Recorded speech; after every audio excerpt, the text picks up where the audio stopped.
Hi there guys, so in light of the WBC now making fighters franchise champions and making them above mandatories, Deontay Wilder explained he would listen to the fans and he wouldn't take that position. The franchise champion is something he is not interested in and something he would not accept.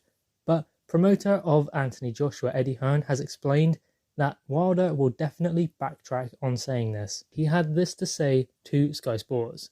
You can't take anything Wilder says seriously. First of all, he says one face, one name, one champion. And then we chased the undisputed fight for over a year and he don't want to know. Joshua loses and it's one face, one name, one champion again.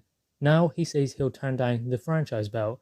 If he gets the opportunity to duck Dillian Whyte or Anthony Joshua or anybody by being elevated to franchise champion, he would do it in a heartbeat. Don't take Deontay Wilder seriously.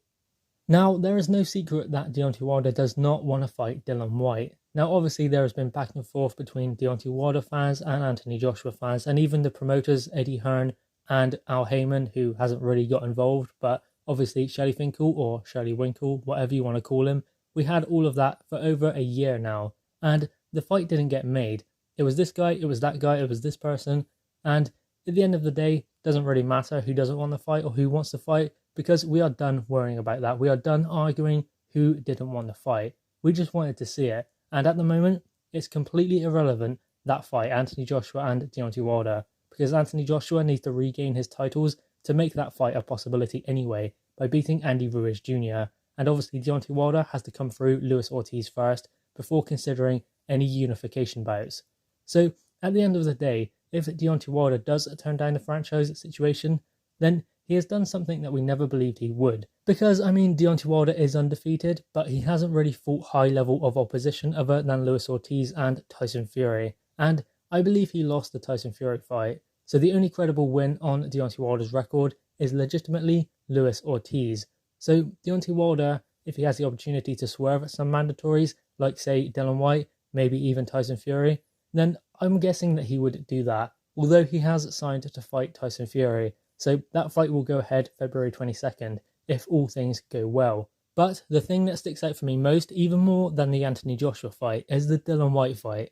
Dillian Whyte has been working his way up, fighting eliminators, fighting this guy, that guy for the WBC, having WBC sanctioned fights, yet he still hasn't had his opportunity. And now his position has been pushed back a year further.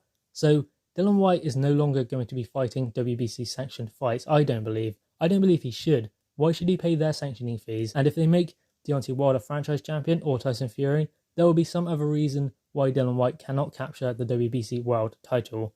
I mean, there is some conspiracy against Dillian Whyte. They don't seem to like him, which, I mean, Dillian Whyte would be a great champion. He'll fight anyone. He won't dodge anyone, and he definitely would turn down the franchise champion because Dillian Whyte is a fighter. He will fight anyone who is put in front of him. Look at his resume. I mean, he's got one of the best resumes in the heavyweight division, even better than Deontay Wilder. So obviously Deontay Wilder will never fight Dillian Whyte, that is a certainty. But where the franchise champion belt is concerned, I believe that Deontay Wilder, as Eddie Hearn has explained, may backtrack on what he has said, because he doesn't want to fight mandatories, he never has, and he hasn't really had to fight that many mandatories during his turn as WBC champion anyway.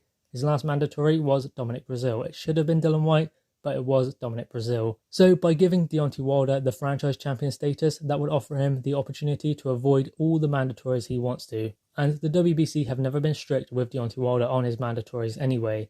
So maybe even the franchise champion belt isn't something that Deontay Wilder wants to concern himself about anyway, because the WBC haven't been making him fight tough fights for their mandatories anyway. And if they were making him have tough fights for his mandatories, then he would have fought Dillian Whyte already. Now guys, I don't know what your thoughts are on the franchise status for the WBC, whether it's good or bad for boxing. In my opinion, I don't like it, but guys, what are your thoughts on it? Do you believe that the franchise champion status is a good idea for boxing? Drop your thoughts in the comments below about that. And also, do you believe that Deontay Wilder will backtrack on his words of saying that he will not be accepting the franchise champion status after fighting Luis Ortiz and Tyson Fury, if he has offered it, that is?